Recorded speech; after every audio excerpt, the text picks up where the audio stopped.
Mélomanes et curieux, bienvenue sur Sforzando, la nouvelle émission de Syllab qui vous invite à découvrir ou redécouvrir les classiques d'hier, d'aujourd'hui et pourquoi pas de demain.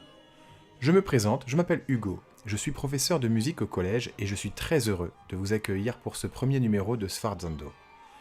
J'espère que dans cette émission chacun y trouvera son compte, que vous soyez mélomane ou juste simple curieux, je vous invite le dimanche à 13h, 2 fois par mois, pour partager avec vous mes disques, mes envies. Pour chaque émission, nous suivrons un fil conducteur, un pays, un compositeur, un genre, une époque. On essaiera de varier tout en gardant un esprit léger. La musique classique est malheureusement trop souvent associée à quelque chose d'un peu rébarbatif. Eh bien, je pense exactement l'inverse, et j'ai l'intention de vous faire partager ce point de vue, même si je crois que beaucoup d'auditeurs de Syllab sont déjà convaincus. On va commencer aujourd'hui avec un thème qui sera en lien avec la saison actuelle, puisque nous allons explorer des œuvres qui ont été inspirées aux compositeurs par les tempêtes, les orages et autres éléments déchaînés.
Cette sonate intitulée La tempête de Beethoven nous parle davantage d'une tempête intérieure, celle de l'artiste créateur. Nous sommes dans l'héritage du mouvement littéraire, philosophique et artistique Sturm und Drang, qu'on pourrait traduire par tempête et passion en français. Un mouvement rationaliste et libertaire apparu dans les pays de langue allemande à la fin du XVIIIe siècle. Beethoven a également su nous évoquer des tempêtes bien plus concrètes, comme cet orage d'été qu'on peut entendre dans la symphonie pastorale et qui va interrompre brutalement une joyeuse danse paysanne.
Vous êtes bien sur Syllab et vous écoutez votre nouvelle émission Sforzando qui vous invite à découvrir ou redécouvrir les classiques d'hier, d'aujourd'hui et pourquoi pas de demain.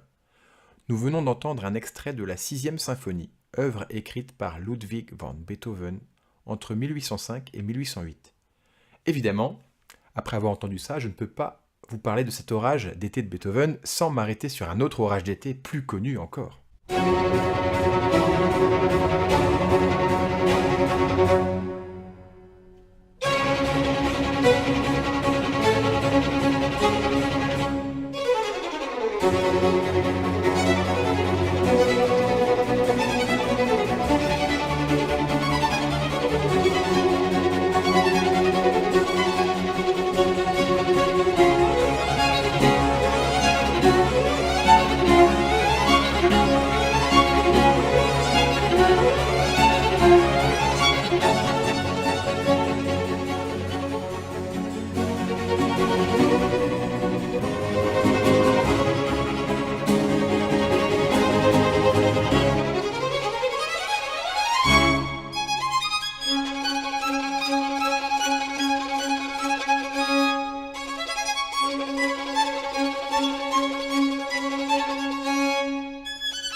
Vous venez d'entendre le 3e mouvement du concerto dit L'été de Vivaldi, extrait du célébrissime cycle des 4 saisons.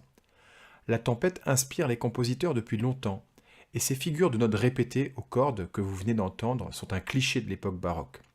Ce sujet crée un véritable engouement, notamment dans l'opéra baroque français, où les productions rivalisent de trouvailles farfelues, avec des machines à tonnerre ou des souffleries. Ces tempêtes sont alors souvent prétexte à introduire des scènes de ballet dans la narration.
Vous écoutez toujours Sforzando, l'émission des musiques classiques sur Syllab.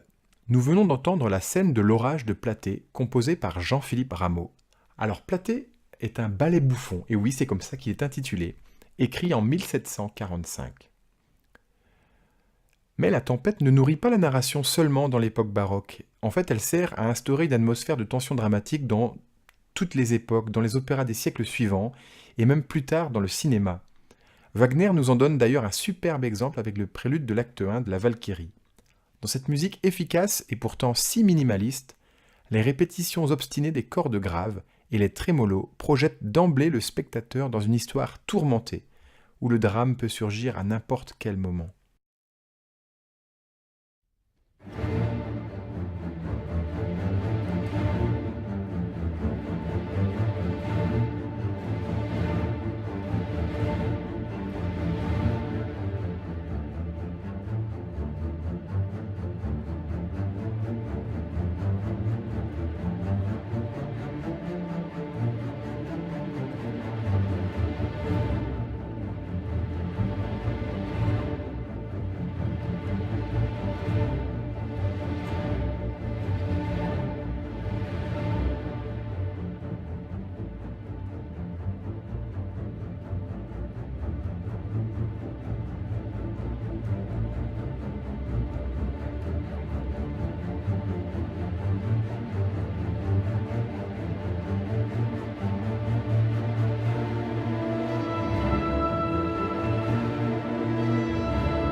Arrêtons-nous un instant sur la Valkyrie de Wagner.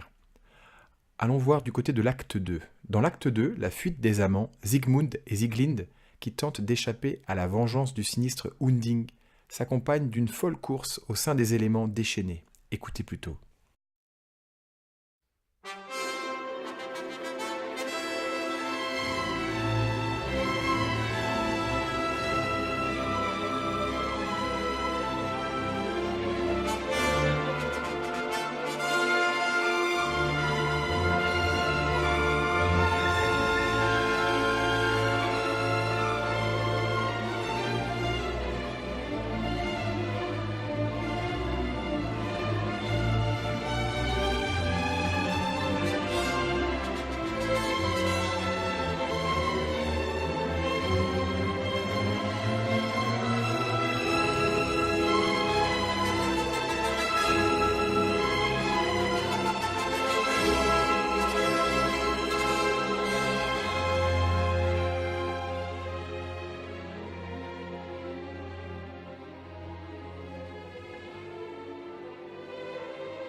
stürme zum Kampf, dem Fels und Kiese sie Sieg, und den Fehle sich, wem gehört, ach, Hall, tauchte mir nicht.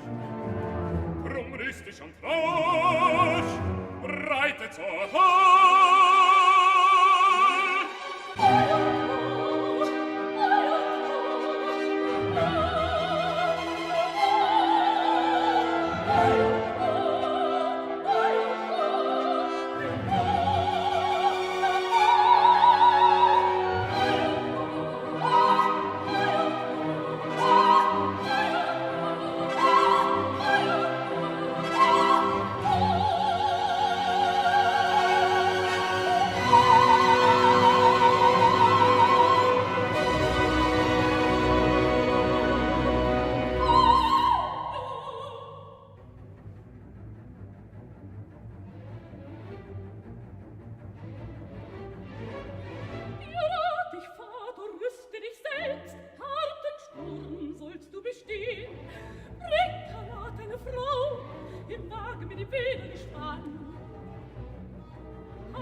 Vous êtes bien sur Syllab et vous écoutez votre nouvelle émission Sforzando, une émission qui vous invite à découvrir ou redécouvrir les classiques d'hier, d'aujourd'hui et pourquoi pas de demain.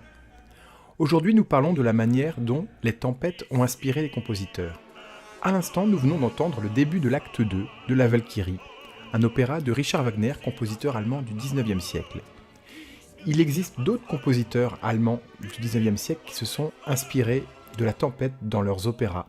Je pense notamment à Karl Maria von Weber qui, dans le Freischütz, opéra composé en 1822, utilise une scène tempétueuse pour accompagner l'invocation de l'esprit démoniaque de Zamiel. On entend vraiment l'orchestre se déchaîner, en particulier lorsque les 7 balles de fusil magique sont créées par le démon. Il est minuit. Nous sommes dans la gorge au loup et nous avons rendez-vous avec le diable. Écoutez plutôt comme l'orchestration de Weber nous plonge dans l'atmosphère apocalyptique de cette scène, l'une des plus saisissantes de l'histoire de l'opéra.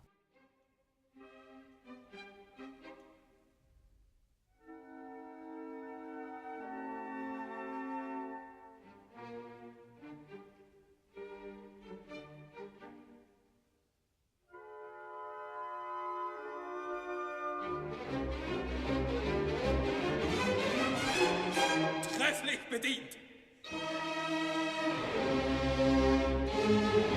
Gesegnet Samuel. Er hat mir warm gemacht. Aber wo bleibt Max? Sollte er wortbrüchig werden? Samuel, hilf!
seinem Schein.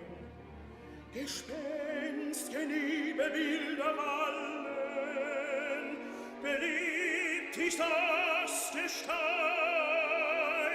Und hier, schusch, fliegt Nachtgevögel auf im Busch. Rot-graue Largezweige strecken nach mir die Riesenfaust. Nein, ob das Herz auch graust, ich muss, ich trotze allen Schrecken.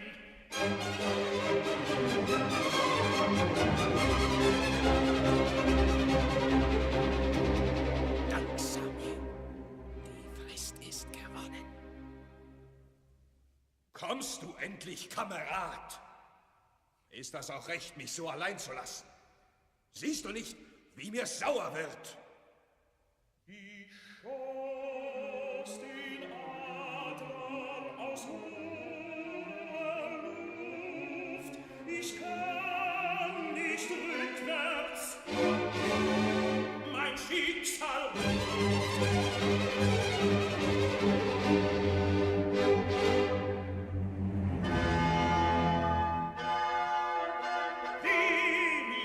So komm doch, die Zeit eilt! Ich kann nicht hinab. Hasenherz, klimmst ja sonst wie eine Gemse. Sieh dorthin, sieh.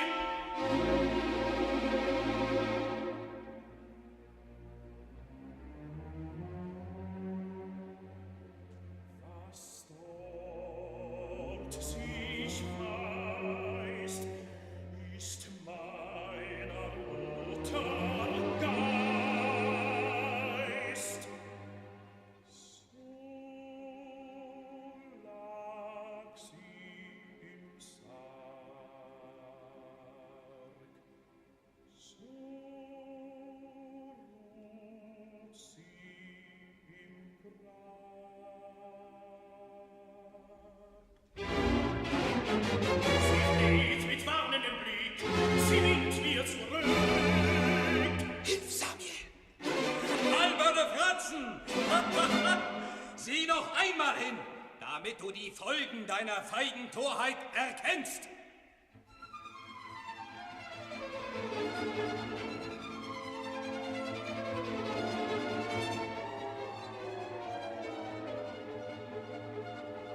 Agathe, sie springt in den Fluss. Hinab, hinab, ich muss. Agathe, sie springt in den Fluss. Agathe, hinab, ich muss. Hinab, ich muss. Hinab, ich muss.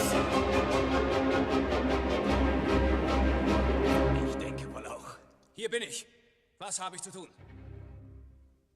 Zuerst trink einmal. Die Nachtluft ist kühl und feucht. Was du auch hören und sehen magst, verhalte dich ruhig. Käme vielleicht ein Unbekannter uns zu helfen? Was kümmert's dich?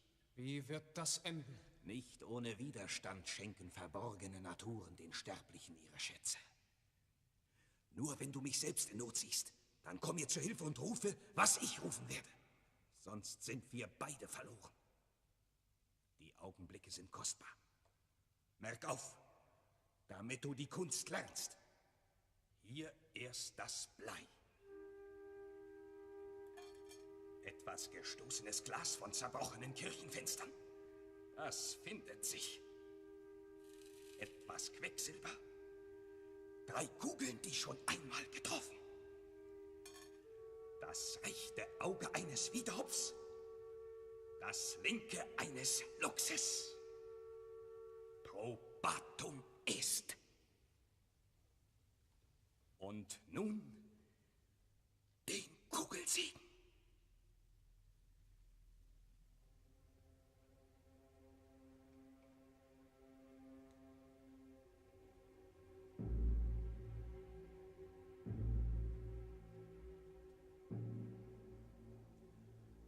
Schütze, der im Dunkeln wacht. Samuel, Samuel, hab Acht! Steh mir bei in dieser Nacht, bis der Zauber ist vollbracht. Salbe mir so Kraut als Blei, segne es 7, 9 und 3, dass die Kugel tüchtig sei. Samiel, Samiel, herbei!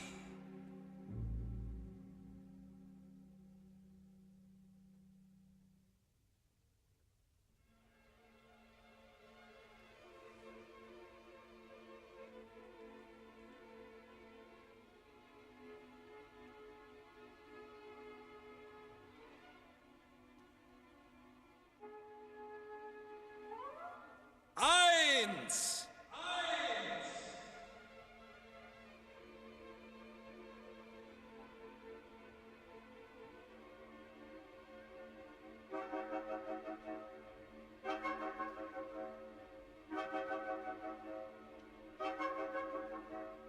Zwei!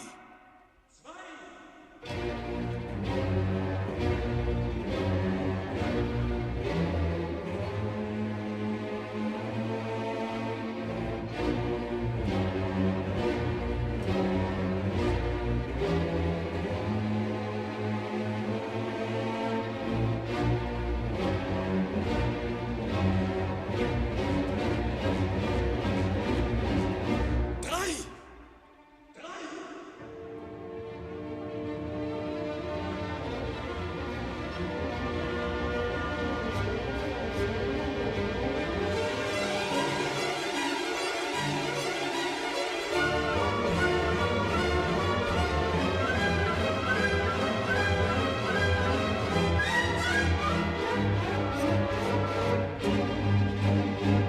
Vier! Fünf!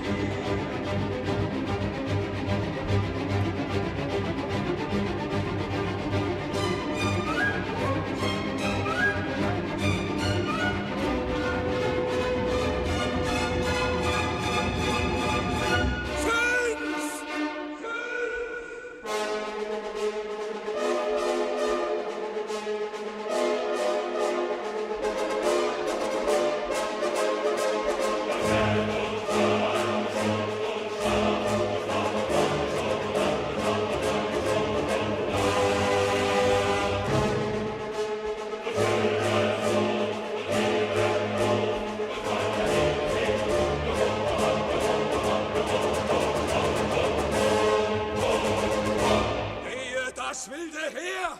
6! Wehe!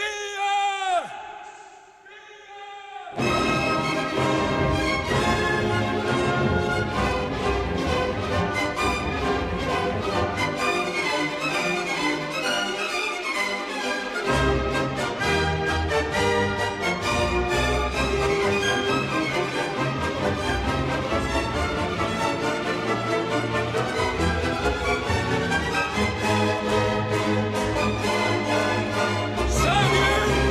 Samuel! Hilf! 7! Samuel!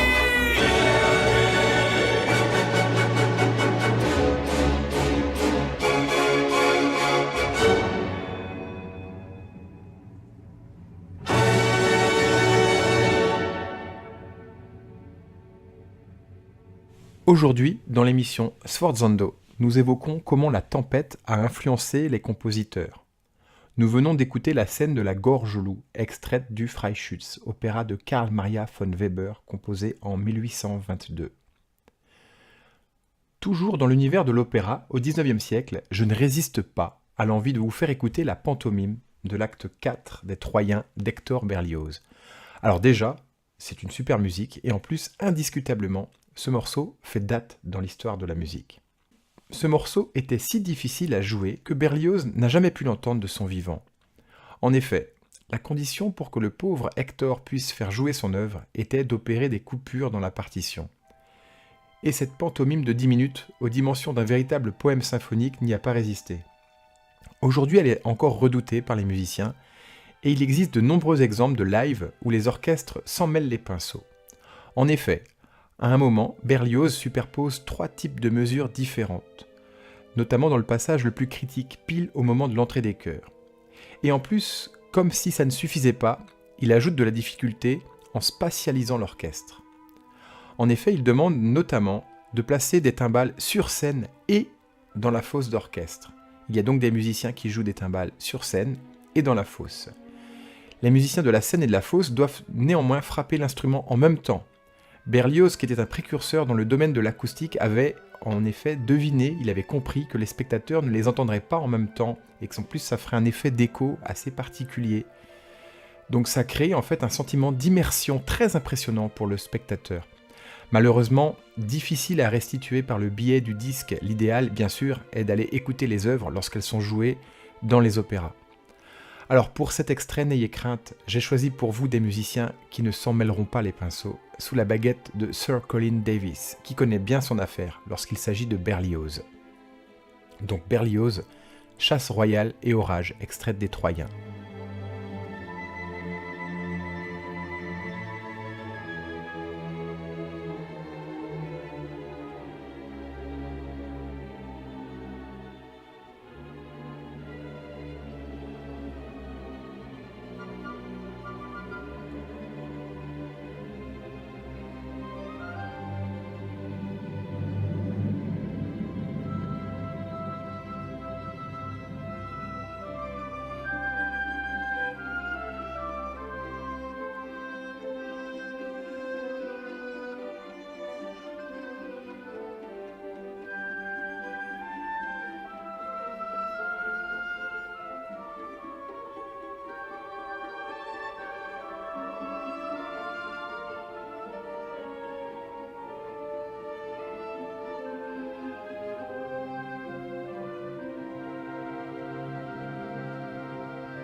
C'était La chasse royale et l'orage, pantomime extraite de l'opéra Les Troyens d'Hector Berlioz. Vous êtes bien sur Syllab et vous écoutez Sforzando, votre nouvelle émission du dimanche à 13 h. Aujourd'hui, nous parlons de la manière dont les tempêtes ont inspiré les compositeurs. Et on ne peut pas parler des tempêtes sans évoquer La tempête de Shakespeare. Cette pièce de théâtre a inspiré de nombreux compositeurs. Berlioz, que nous venons d'entendre, en fervent shakespearien qu'il était, ne fait pas exception à la règle. Mais ils sont nombreux à avoir été inspirés par le grand William, Tchaïkovski, Sibelius, pour ne citer qu'eux. Je vous propose, pour rester sur Shakespeare, de découvrir un compositeur contemporain. Il s'agit de Thomas Hadès, qui a écrit un opéra à partir de La tempête de Shakespeare. Nous allons en découvrir un live de l'ouverture.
Vous écoutez Sforzando, l'émission qui vous invite à découvrir ou redécouvrir les classiques d'hier, d'aujourd'hui et peut-être de demain. Ce qui est peut-être ici le cas avec l'ouverture La tempête de Thomas Hadès, compositeur né en 1971. C'est un opéra qui a été créé en 2004. Comme nous approchons de la fin de notre émission, ce temps peut être utilisé afin de parler des concerts ou des manifestations liées à la musique classique d'hier et d'aujourd'hui à Rennes et dans les environs. Donc si vous organisez un événement ou si vous souhaitez que je parle d'une manifestation à l'antenne, eh bien n'hésitez pas à me contacter via le site de la radio www.c-lab.fr. Vous allez sur la rubrique de l'émission.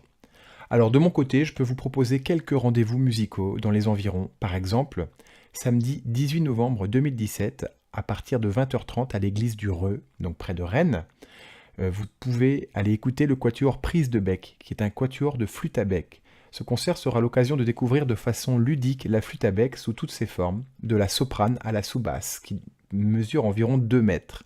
Donc c'est le centre culturel Agora, basé au Reux, qui organise cet événement.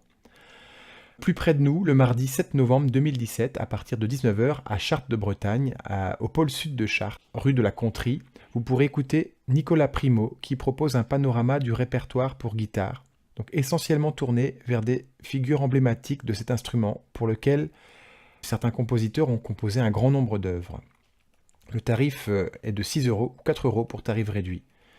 Dans le cadre des concerts de midi également, vous pourrez entendre Sarah Yankou et David Bismuth qui jouent du Schubert.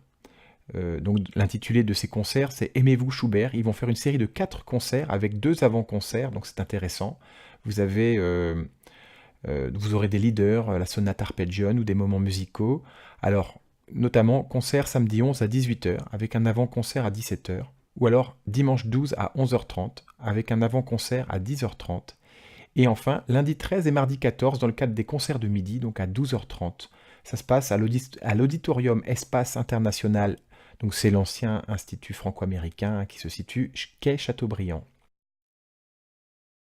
Là, je vais mettre 2 ensembles en concurrence, mais vous avez l'ensemble vocal Résonance et l'artiste Yann Serrandour et les élèves de la classe de musique ancienne du Conservatoire de Rennes qui sont en même temps.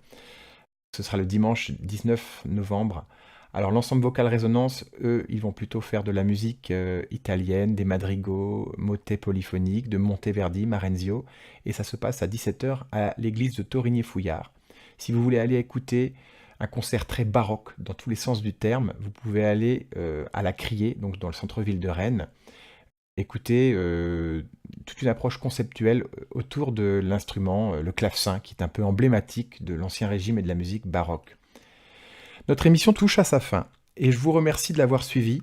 Si vous avez des questions, des remarques, des suggestions, n'hésitez pas à me contacter en passant par le site www.c-lab.fr sur la rubrique de notre émission Sforzando.